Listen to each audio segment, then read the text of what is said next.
तो भाई लोग कैसे हो। आज मैं आप लोग के सामने आकाश का जादूगर लेके आया हूँ। ये अंगूठे लाल का अगला भाग है। चलिए कहानी स्टार्ट करते हैं। पिछले अंक अंगूठे लाल में हमने पढ़ा कि एक गांव में रामनाथ नाम का एक गरीब किसान अपनी पत्नी के साथ रहता था। कोई संतान न होने की वजह से वे दोनों बहुत दुखी रहते थे। एक दिन जब रामनाथ खेत पर काम करने गया हुआ था तो पीछे से सब्जी काटते समय उनकी पत्नी कलावती का अंगूठा कट गया। पत्नी ने पति से इस घटना को छुपाने की गर्ज से उसे एक कपड़े में लपेटकर एक आले में रख दिया, लेकिन तभी जैसे चमत्कार हुआ, कलावती के अंगूठे में किसी इंसान के प्राण पड़ गए और वह जीवित हो उठा। वह न केवल रामनाथ और उसकी पत्नी को अपने माँ बापू कहने लगा, बल्कि अपनी सूझबूझ से उसने रामनाथ और उसकी पत्नी के सभी दुख दर्द दूर कर दिए। चंद ही माह में रामनाथ अंगूठे लाल की मदद से अपने गांव का सबसे बड़ा धनवान बन गया। उनके दिन सुख चैन से बीत रहे थे कि शहर से आए चोरों के एक गिरोह की दृष्टि उन पर पड़ी और एक दिन मौका पाकर जब रामनाथ और अंगूठे लाल दुकान पर गए हुए थे, उन्होंने उनके मकान पर धावा बोल दिया। फिर क्या होता है यह अब पढ़ते हैं। उधर चारों चोर माल समेटने में लगे हुए थे। इधर चोरों का उस्ताद अपने साथी छुटकू के साथ रसोई घर में पहुंचा, जहां कलावती उन्हीं के लिए भोजन बनाने की तैयारी कर रही थी। उन्हें देखते ही कलावती चौंकी। अरे, आप लोग यहाँ क्यों चले आए? खाना बनने में कुछ वक्त तो लगेगा ही। आप लोग उसी कमरे में बैठिए, मैं अभी खाना लेकर आती हूँ। चोरों के उस्ताद ने अचानक अपनी जेब से एक चमकदार खंजर निकाल लिया। हे राम, सुन सेठानी, हम भिखारी या साधु नहीं हैं, बल्कि कुख्यात चोर हैं। यदि अपनी जान प्यारी है तो मुंह बंद ही रखना। यदि चीखी चिल्लाई तो पेट चीर कर रख दूंगा। तो तुम लोग मुझसे क्या चाहते हो? सिर्फ इतना कि बिना चीं चुपड़ किए अपने सारे गहने उतार कर हमें दे दो। ठीक है, ले लो सारे गहने, इनसे तो मैं वैसे ही परेशान रहती हूँ। चल छुटके, जल्दी से सारा माल संभाल। बहुत अच्छा उस्ताद। कलावती ने एक एक कर सारे गहने शरीर से उतार कर उन्हें दे दिए। चलो उस्ताद, अब निकल चलें। इतना माल है कि महीनों आराम से बैठकर खा सकते हैं। जरा ठहर, मैं सेठानी के हाथ पैर और मुंह बांध दूं, वरना इसने यदि पीछे से शोर मचा दिया तो सब गुड़ गोबर हो जाएगा। लेकिन उस्ताद ने कलावती के हाथ पैर बांधने के पश्चात जैसे ही उसके मुंह पर पट्टी बांधनी चाहिए, माँ माँ ओ माँ, दरवाज़ा खोलो। आहा, मेरा बहादुर बेटा अंगूठे आ गया। अरे, यह बेवक्त कौन कमबख्त आ मरा। उधर पहले कमरे में लूटपाट करते अन्य चोर भी बौखला उठे। दरवाज़ा खोलो माँ, मैं हूँ तुम्हारा बेटा अंगूठे लाल। मारे गए, अब क्या होगा? जल्दी से उस्ताद को बुलाओ। ठक ठक ठक। माँ, तुम दरवाज़ा क्यों नहीं खोलती? बेटा, यहाँ चोर घुस आए हैं, उन्होंने मुझे बांध रखा है, जल्दी से मेरी जान बचाओ। क्या कहा? चोर घुस आए हैं? वह भी मेरे घर में? अभी मजा चखाता हूँ उन्हें। अचानक ही अंगूठे लाल ने उल्टे पैर से विशाल रूप धारण किया और अगले पल, कहाँ हो चोरों की औलादो, सामने आओ। अरे बाप रे, उस पिद्दी ने इतना मजबूत दरवाज़ा एक ही लात में तोड़ दिया। उफ, एक पिद्दी से छोकरे की इतनी बड़ी लात। लेकिन अगले ही पल वह सभी अपने अपने अस्त्र शस्त्र निकाल लिए। खत्म कर दो इस चूहे के बच्चों को। हाँ हाँ, जरूर खत्म करो नाली के कीड़ों। कहने के साथ ही अंगूठे लाल ने हवा में एक ऊंची उछाल भरी और उफ, मेरा कान। नन्हे से अंगूठे लाल ने हवा में उछल उछल कर एक की आंख फोड़ी तो दूसरे का कान फोड़ा, तीसरे की वह नाक में घुस गया। हाय मरा। तीसरे की नाक के चिथड़े उड़ाने के पश्चात उसने चौथे के मुंह पर इतनी जोर से घूंसा मारा कि उसकी बत्तीसी बाहर निकल आई। हाय मेरे दांत, बचाओ। क्यों चोरों के औलादो, खातिरदारी पूरी हुई या दो दो चार हाथ और परोसूं? नहीं नहीं, हमें और मत मारो, हम अपने बाप की तौबा करते हैं। तभी उस्ताद और छुटका वहां आ पहुंचे, लेकिन वहां का नज़ारा देखते ही बुरी तरह बौखला उठे। कमाल है, उस पिद्दी से लड़के ने चार चार मुष्टंडों को लहूलुहान कैसे कर दिया? कहीं वह कोई भूत तो नहीं? चुप कर कबूतर के बच्चे, और चुपचाप यहाँ खड़ा खड़ा मेरा चाकू का कमाल देख। कहकर उस्ताद चाकू संभाल कर दबे पांव अंगूठे लाल की ओर बढ़ा। तभी उसे देखते ही चारों चोर प्रसन्नता से चीख उठे। आहा उस्ताद! ओह, तो तुम्हारा उस्ताद भी यहाँ है। मेरा नाम अजगर उस्ताद है, जिसके चाकू के वार से आज तक कोई नहीं बचा। चलो मरने के लिए तैयार हो जाओ। और मेरा नाम अंगूठे लाल है, जो भी मेरे अंगूठे के नीचे आ जाता है उससे भगवान भी रूठ जाते हैं। कहने के साथ ही अंगूठे लाल ने अपना हाथ हवा में लहराया। उसका वह हाथ आश्चर्यजनक ढंग से लंबा होकर अजगर उस्ताद के मुंह से किसी हथौड़े के समान टकराया। उफ, हे भगवान! यह उसका हाथ है या किसी हाथी का पैर? बेचारा अजगर उस्ताद अंगूठे लाल का फौलादी घूंसा खाकर संभल भी नहीं पाया था कि अंगूठे लाल की लात भी अपना आकार बदलकर पूरी ताकत से उसके पेट से जा टकराई। हाय, अब न बचूंगा! अंगूठे लाल के हाथ पैर को रबड़ की तरह खींचकर लंबे और वार करने के बाद छोटे होते देख सभी चोर बुरी तरह बौखला उठे। वह तो कोई भूत प्रेत मालूम पड़ता है, अब हम लोगों की खैर नहीं। ठीक कहते हो भाई, लगता है गलती से हम किसी पिशाच के घर में आ घुसे हैं। हे प्रभु, बेशक उस्ताद की जान ले ले, पर हमारी जान बख्श दे। शीघ्र ही अंगूठे लाल ने अपनी अनोखी पिटाई से चारों के उस्ताद को भी अधमरा सा करके फर्श पर लिटा दिया। बस अब थोड़ा सा सब्र और करो, तुम लोगों की बाकी की खातिरदारी पुलिस आकर करेगी। यह देख छुटका को गस आ गया। हाय, मैं भी गया काम से। तब अंगूठे लाल ने उन सबको एक स्थान पर एकत्रित करके रस्सियों से जकड़ दिया। अरे बेटा अंगूठे, कहाँ हो तुम? जल्दी से मुझे आकर खोलो। अरे माँ को तो मैं भूल ही गया था, अभी आया माँ। अच्छे मौके पर आया मैं, वरना पता नहीं वे तुम्हारा क्या हाल करते। बिल्कुल बेटा, लेकिन क्या वे चोर भाग गए? अरे माँ, तेरे बेटे के होते हुए कहीं वे भाग सकते थे? बांध कर गठरी बना दी है मैंने सबकी। आ तुझे दिखाता हूँ। हैं? वाह, कितना बहादुर है मेरा बेटा! एक अकेले ने ही इन 6 गुंडों की सारी अकड़ ढीली कर दी। मेरी तारीफ बाद में करना माँ, पहले जल्दी से थाने जाकर पुलिस बुला ला, ताकि यह गंदगी जल्दी से यहाँ से साफ हो सके। अभी बुला कर लाती हूँ बेटा। कुछ देर बाद जब कलावती वापस लौटी तो उसके साथ न केवल पुलिस थी, बल्कि गांव के बहुत से लोग भी थे। ये रहे चोर, दरोगा जी, सिपाहियों, गिरफ्तार कर लो इन सबको। वाह, कितना बहादुर बालक है अंगूठे लाल! उस अकेले ने ही सबके छक्के छुड़ा दिए। अरे भाई, अंगूठे लाल हमारे गांव की नाक है, नाक। स- स्वयं दरोगा भी सब कुछ जान सुनकर कम हैरान नहीं था। उसने प्रसन्नता से अंगूठे लाल को अपनी हथेली पर उठा लिया।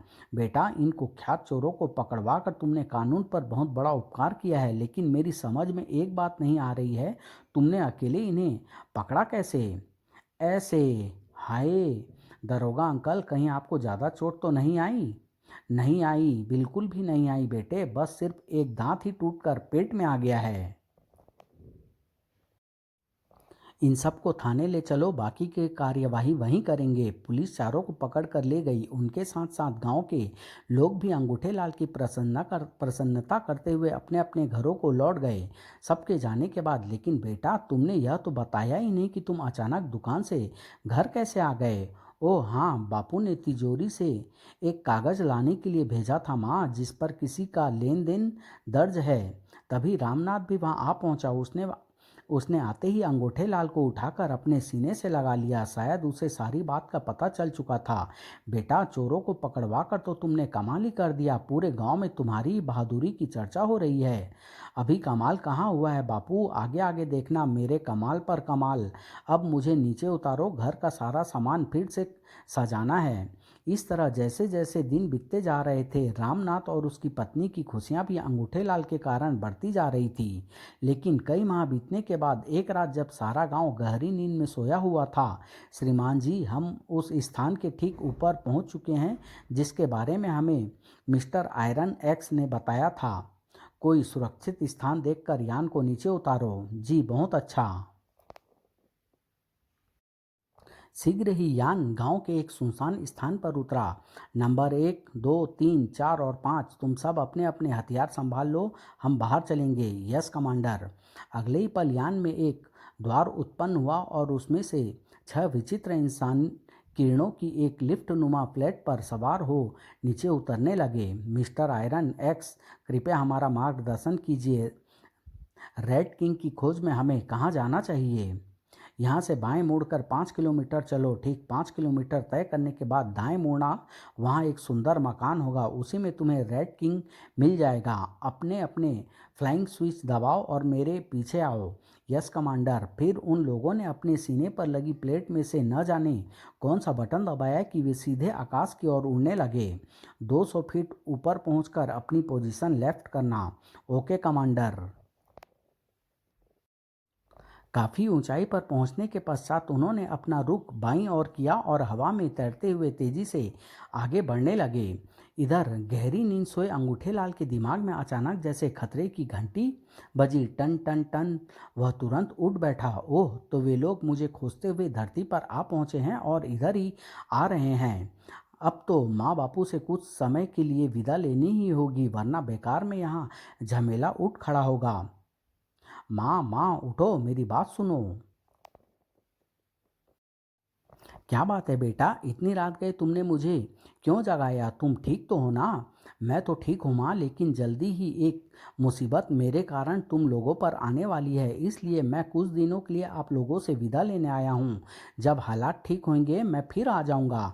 यह तू क्या कह रहा है बेटा कि कैसी मुसीबत आने वाली है, और इतनी रात गए तू कहाँ जाएगा? यह सब बताने का वक्त नहीं है मेरे पास माँ, बस तुम झटपट मुझे आशीर्वाद दे दो। मुझे जाने में देर हो गई तो सब गुड़ गोबर हो जाएगा। उफ, मेरी तो कुछ समझ में नहीं आ रहा। उनकी बातें सुनकर रामनाथ की भी नींद टूट गई थी। क्या बात है बेटा अंगूठेलाल, इतनी रात गए तू कहाँ जाने की इजाज़त मांग रहा है? देखिए ना जी, यह क्या कह रहा है कि इसके कारण हम पर कोई मुसीबत आने वाली है, इसलिए यह कुछ दिनों के लिए घर और हमें छोड़कर कहीं जाना चाहता है। क्यों बेटा, अचानक ऐसी क्या बात हो गई? जरा हमें भी तो बताओ। फिर जाना ही है तो सुबह चले जाना। बापू, फिलहाल मेरे पास इतना वक्त नहीं है कि मैं आपको सब कुछ समझा सकूं। हाँ, समय आने पर ज़रूर सब कुछ बता दूंगा, बस आप दोनों जल्दी से मुझे आशीर्वाद दीजिए। ओह, कलावती और रामनाथ ने अंगूठेलाल को रोकने की बहुत कोशिश की, लेकिन अंगूठेलाल किसी कीमत पर रुकने के लिए तैयार नहीं हुआ, अतः मजबूर होकर उन्हें आज्ञा देनी पड़ी। दरवाज़ा अच्छी तरह से बंद कर लेना बापू, और कोई भी आवाज़ दे तो मत खोलना, तथा न ही मेरे बारे में किसी को कुछ बताना। ठीक है बेटा, लेकिन अपना ख्याल रखना और जल्दी ही लौट आना। जल्दी लौटने का आश्वासन देकर अंगूठेलाल द्रुत गति से एक तरफ दौड़ पड़ा। मुझे खोजने में वे जमीन पताल एक कर देंगे, फिर भी गांव छोड़कर शहर ही जाना उचित होगा। वहीं भीड़ में मैं अपने आप को छुपा सकता हूं या उन्हें चकमा दे सकता हूं। उधर मिस्टर आयरन एक्स, हम आपके कहने के मुताबिक 5 किलोमीटर के दाएं हाथ पर पहुंच चुके हैं। कृपया रेड किंग की स्थिति बताएं। नीचे जो मकान नज़र आ रहा है, रेड किंग को वहीं होना चाहिए। हाँ, यदि उसे तुम लोगों के आने का पता अब तक न चला हो तब नीचे उतरो। Right sir. पलक झपकते ही वे सभी रामनाथ के घर के दरवाजे पर थे। दरवाज़ा खोलो, खट खट खट। दरवाज़ा खोलो, खट खट खट। इतनी रात गए कौन हो सकता है? ठहरो, मैं देखता हूँ। नहीं नहीं, ठहरो जी, दरवाज़ा मत खोलना। क्यों? ध्यान नहीं हमारे अंगूठे लाल ने जाते वक्त क्या कहा था कि कोई भी आए दरवाज़ा मत खोलना। ओह, तो क्या वाकई में हमारे द्वार पर कोई मुसीबत आ टपकी है? ऐसा ही लगता है, मुझे तो डर लग रहा है। दरवाज़ा खोलो वरना हम दरवाज़ा तोड़ डालेंगे। तुम लोग कौन हो और क्या चाहते हो? हमें अपना दोस्त ही समझो, तुमसे कुछ ज़रूरी बातें करनी है। दरवाज़ा खोलो। नहीं, मैं इस समय दरवाज़ा नहीं खोलूँगा। तुम्हें जो बातें करनी है सुबह आकर करना।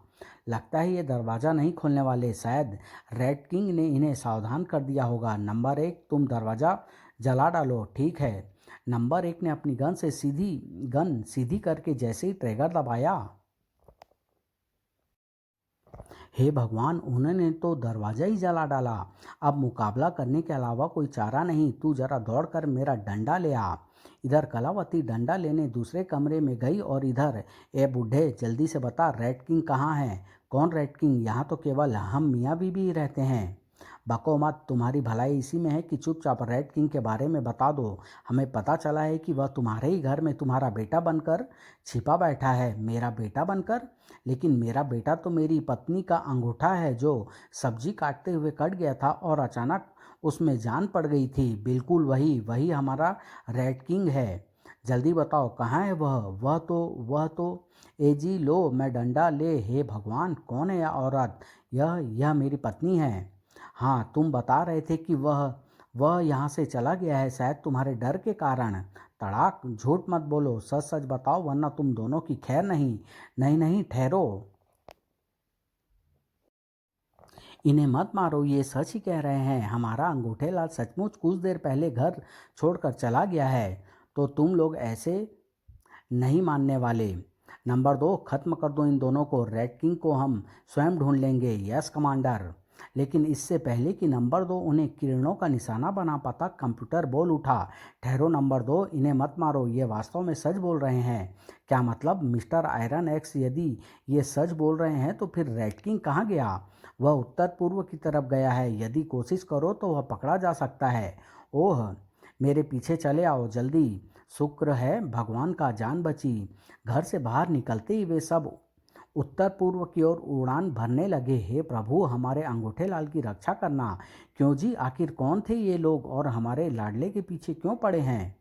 लगता है यह लोग किसी दूसरे ग्रह से आए हैं। देखा नहीं, उनके पास बोलने वाला लोहे का पुतला भी था। अब यह तो भगवान ही जाने कि उन्हें हमारी बेटी की तलाश क्यों है। इधर काफ़ी देर तक उड़ान भरने के पश्चात वह अब तुम लोगों की पहुंच से ज़्यादा दूर नहीं है। ठीक है मिस्टर आयरन एक्स, एक बार आप उसे रोकने की चेष्टा करके देखिए, शायद वह स्वयं ही अपने आप को हमारे हवाले कर दें। और सुनो रेड किंग, तुम जहाँ भी हो रुक जाओ, अपने आप को हमारे हवाले कर दो। तुम्हारा भागना बेकार है, तुम हमसे बच नहीं सकते। अच्छा होगा कि तुम स्वयं को हमारे हवाले कर दो। कदापि नहीं, अपने आप को तुम्हारे हवाले करके मैं अपना जीवन नर्क में नहीं धकेल सकता। दौड़ते दौड़ते अंगूठे लाल एक चौड़ी सड़क पर पहुंच गया। यह सड़क सीधी शहर की ओर जाती है, लेकिन मुश्किल यह है कि मैं अपनी उड़ान शक्ति का इस्तेमाल नहीं कर सकता। यदि किसी ने मुझे उड़ते देख लिया तो व्यर्थ ही झंझट पैदा हो जाएगा और पैदल जाने से वे लोग जल्दी ही मुझ तक पहुंच जाएंगे। तभी अरे वाह, मोटर गाड़ी बन गया काम। लेकिन अपना कद जरा बड़ा कर लूं वरना इस अंधेरे में वह मुझे देख नहीं पाएगा और हो सकता है ऊपर से ही निकाल ले जाए। उसने झटपट अपना कद 3-4 फुट लंबा किया और सड़क के बीचों बीच पहुंच गया। हेल्प प्लीज, गाड़ी रोकिए। अरे बाप रे, यह तो कोई भूत मालूम पड़ता है, वरना कुछ क्षण पहले तो मुझे दूर दूर तक कोई नहीं दिखाई दिया था। और कार चालक ने भयभीत होकर कार रोकने के बजाय गति और बढ़ा दी। आए, वह तो हेल्प करने की मूड में नहीं लगता, ज़बरदस्ती करनी होगी। ये कहानी मैं यहीं समाप्त कर रहा हूँ। इसका अगला भाग बहुत जल्द आप लोग के सामने लेके आऊँगा। धन्यवाद।